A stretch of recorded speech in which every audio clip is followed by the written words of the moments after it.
Did you have any communication about the 12th? I'm sorry, Gary. The 12th. The 12th. There was a comment made before the lunch recess about the 12th. Yeah. Maybe folks talk to each other about it.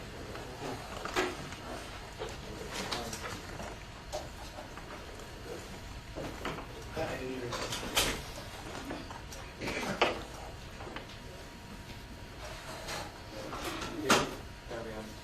No.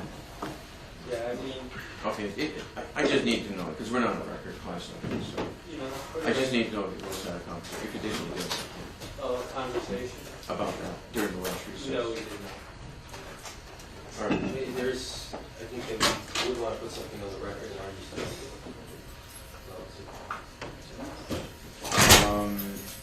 Before the, I think necessarily. through this next segment, are you going to go into it as well?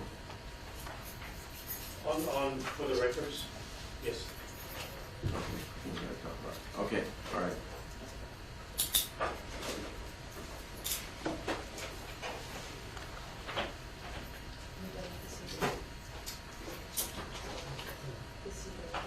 I'm in there.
The record reflects the presence of counsel for the parties, the defendant is present, the jury is present. Good afternoon, and good afternoon to our witness. Do you understand the jury is still under oath? Yes, Your Honor. Very good. You may continue with your examination of the witness. Okay, thank you. Never try me with this. Yes. Special Agent Easter, I think where we left off is you testified that you were determined to be a national asset with the Federal Bureau of Investigation based on your, I guess, your qualification to be a certified trainer in this area. Is that correct? Yes. Now, let me ask you this. Have you ever been qualified in state and federal courts of law and permitted to render an opinion with respect to historical cellular site analysis? Yes, I have. And again, is this in both state and federal court? Yes, I've been certified in both state and federal court throughout the country. And approximately how many times have you testified in this capacity? Approximately 57 times.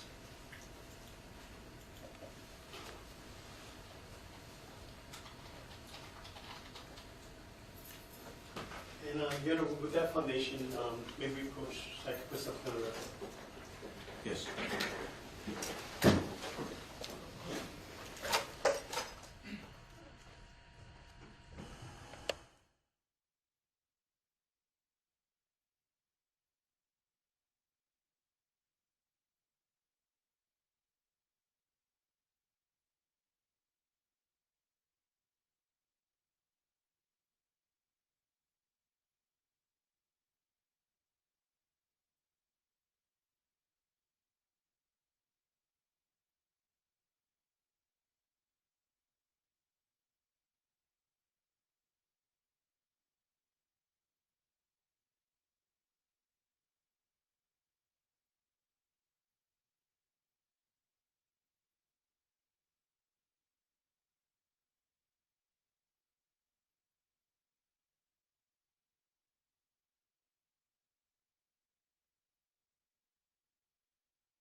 proceed with your examination.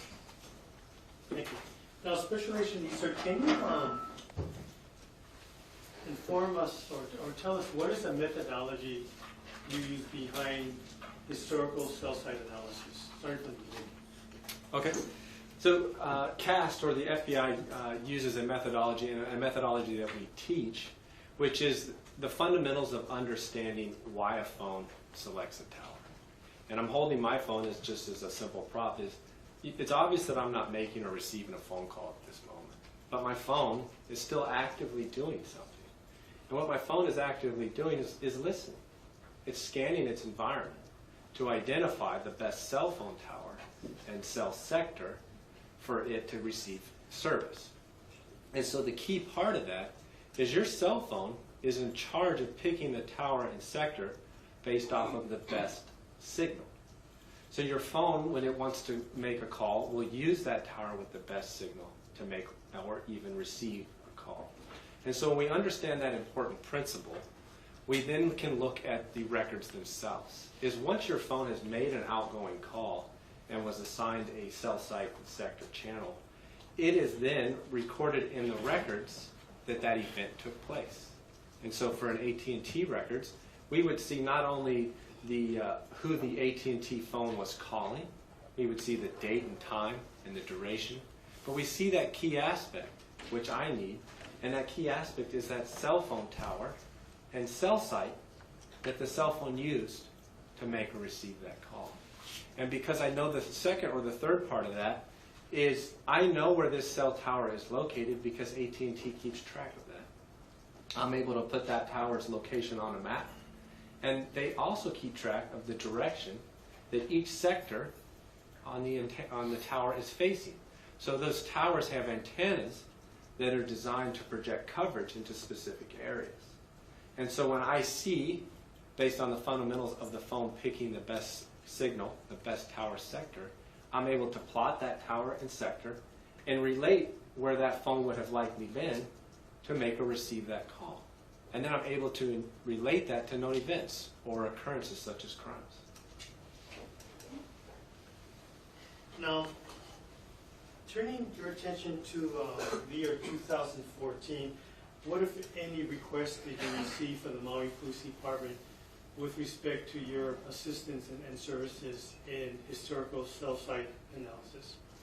I was contacted by Maui Police Department to first analyze records belonging to a female victim that had been missing, and they asked if I would review the records to help them understand that victim's cell phone activity on that date and time, the early part of February. Several days later, I was also asked to analyze a cell phone records associated with the defendant, to also analyze the cell site activity, to relate it not just to the victims, but to determine where the defendant's cell phone was also making calls or receiving calls from. And in order to assist the Maui Police... Your Honor, I make an objection. I don't know if I need to approach. All right.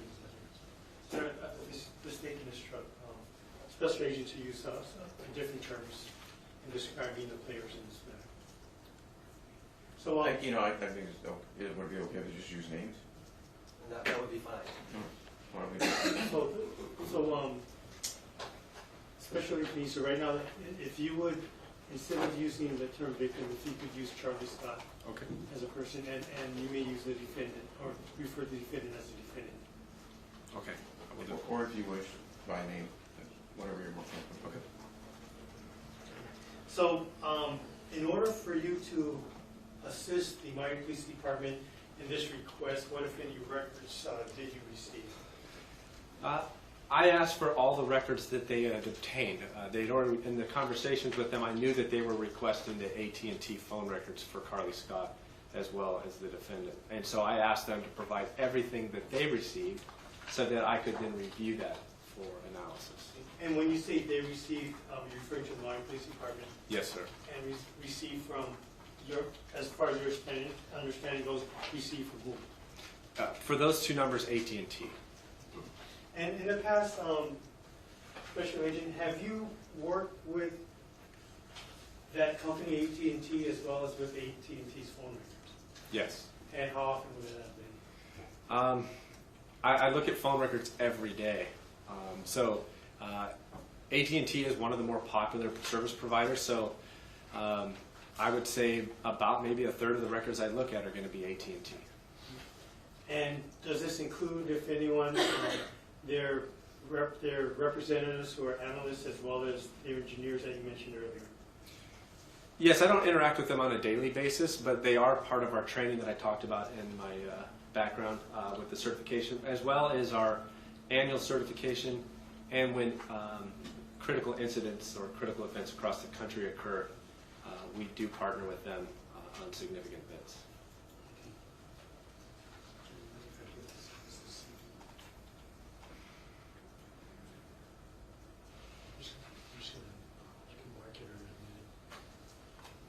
And Your Honor, I'm showing counsel what has been marked for identification as Space Exhibits 387, 388, and 389.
May I approach?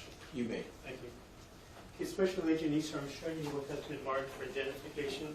This takes exhibits 387, 388, and 389. If you could please take a look at that by yourself, and I'll ask you further questions when you're done.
Special Agent Easter, those exhibits, that's the mark for identification. Beginning with the first one, do you recognize it? I think it's 386 It's 387, or 387. and it is my CV or my resume. I have no objection to the admission 387. Are you asking that that be received? Yes, Your Honor, please. At this time, the court will receive in evidence State's Exhibit 387 marked for identification purposes. Thank you. And with respect to State's Exhibits 388, do you recognize that? I do. 388 is the cell site analysis that I provided for the phone number 808-359-4842.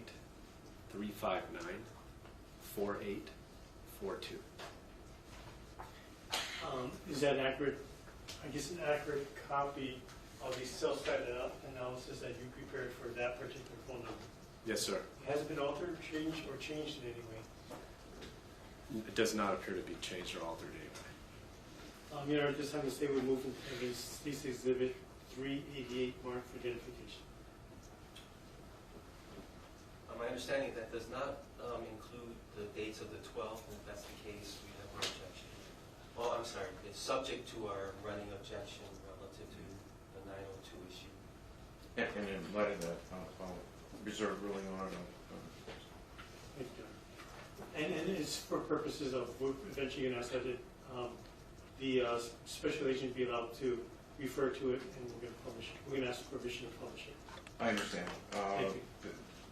Basically, what remains relates to foundational requirements that may be satisfied through other witnesses. Thank you, Your Honor. And the last one, State's Exhibit 389 marked for identification. I recognize 389 as the analysis that I performed for the cell phone of 808-280-5332. And Your Honor, the State would make the same request that this be admitted under the same circumstances. Same position, Mr. Arthur? Yes, sir. All right, and same response from the court, reserve ruling, Thank you. subject to further evidence. You may proceed.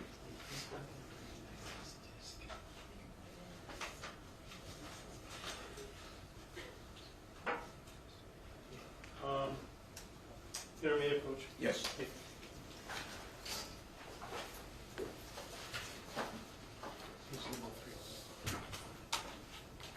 And Your Honor, at this time the State would be requesting permission to publish first State's Exhibit 387, which is, I guess, which the court will be reserving ruling on. 387 has been received. I'm sorry, That's a that's CV. Yes, Some I people misspoke. refer that to it as a resume, but at any rate, Yeah, the it's State, been referred to as a CV. I meant State's Exhibit 388. All right. Subject to the foundational requirements already discussed, you may proceed with publication. Okay, thank you, Your Honor. And Your Honor, may Special Agent Easter step down and approach the You may step down. There's a pointer right around that corner. It's actually on the screen right Is that what's been moved? Okay. All right, very good. Proceed. now. Okay, Special Agent Easter, you already testified that you do recognize State's Exhibit 388. What are we looking at here, please? What you're looking at first is the header side that's just identifying that I did conduct the analysis, and the cell phone number that I mentioned, and I'll refer to it by the last four of 4842. Now, you testified earlier that the request made to you by the Maui Police Department was to check using the cell phone records from AT&T to check the cell phone that would have been used or belonged to the defendant, Steven Capobianco. Is that correct? Yes, sir. And does this cell phone correlate to the defendant? Yes, Does this that number have a does. foundation? It relies on hearsay? Again, subject to additional foundational evidence, the court will overrule the objection and that question may be answered. Okay. Can you just answer it again, please? Yes, this phone number ending in 4842 is associated with the defendant. Your Honor, I have to renew my objection. I'm not sure how he could even lay that foundation on his end. Your Honor, this is based on the information from the cell phone records received to AT&T, which was testified to earlier, had these subscribers' information as far as other identifiers as to who the person was. Perhaps what you should do is ask a follow-up question related to whether the records in question are identified by AT&T to be those of the defendant. Yes, thank you, Your Honor. Now, Special Agent Easter, when you received the records from the Maui Police Department from the AT&T provider, did those records contain information as to who the subscriber or user of that cell phone number was? Yes. And whose name was on those records? So in AT&T, the subscriber information is referred to as user information, and the user was identified as Capobianco. Now, let's do it this way. I'll just go to the following page, and until you're ready to move on, you can just tell me, Okay. since I have the control right here. And we're looking at page 2 of State's Exhibit 388. And what are we looking at here? This is a narrative slide that I provide in the analysis to help those that are reviewing it outside of my presence. And so that they understand some of the background that, one, I was asked to review these records by investigators in this case, specifically Maui Police Department. The methodology that I briefly talked about, which is that methodology of looking at the call detail records, and identifying the towers, and then putting that on a map and relating it to events or occurrences. And then the cell site locations, just talking about that I'm using a Google-based mapping system to put that in an illustrative format for us. And then lastly, my conclusions will be based, and my opinions will be based on the analysis of those records and my training and experience in this area. And turning your attention to page 3 of State's Exhibit 388. On this slide, I provide a very generic illustration for us. If you look to the left of the slide, I have a picture, and that picture is of a more traditional cell site or cell tower. And what we can see in the center of that picture is a tower or a pole that would be extending up from the ground, much like the pointer stick. And at the top, as is illustrated in the picture, we would have antennas at the top of that tower, which are providing coverage. And I've highlighted for us the fact that this tower has what we can see as 3 distinct antenna sets or sectors that are projecting coverage into 3 distinct areas. And kind of an easier way to look at that is to look at the illustration to the right. I'm pretty sure we've all seen cake or pie in our life, and a cake or a pie is best distributed by cutting it into wedges. And so the same is true of the cell tower. Each tower is typically broken up into individual sectors, or wedges or pies, that allow that one tower, which is illustrated in the center, to provide coverage in 360 degrees via 3 separate sectors. And turning your attention to State's, page 4 of State's Exhibit 388. So this is the beginning of the analysis, and it's going to, this slide will look similar to the following slides. And so it will always have a header that's going to identify the subject number that I'm looking at. And again, we're still looking at the number 4842. I have the header, date, time, and we're specifically going to be looking at February 8th, 2014, between 3:32 p.m. and 6:25 p.m. In order to give that some concept, I also have a snip of the records from AT&T. So these are an actual reflection of the AT&T phone records for the defendant's phone. Below is a map, and on that map we're going to see a few things. Specifically working from top to bottom, I've highlighted with a yellow. I'm sorry to interrupt. Maybe approach, Your Honor. Yes.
We'll take a recess at this time.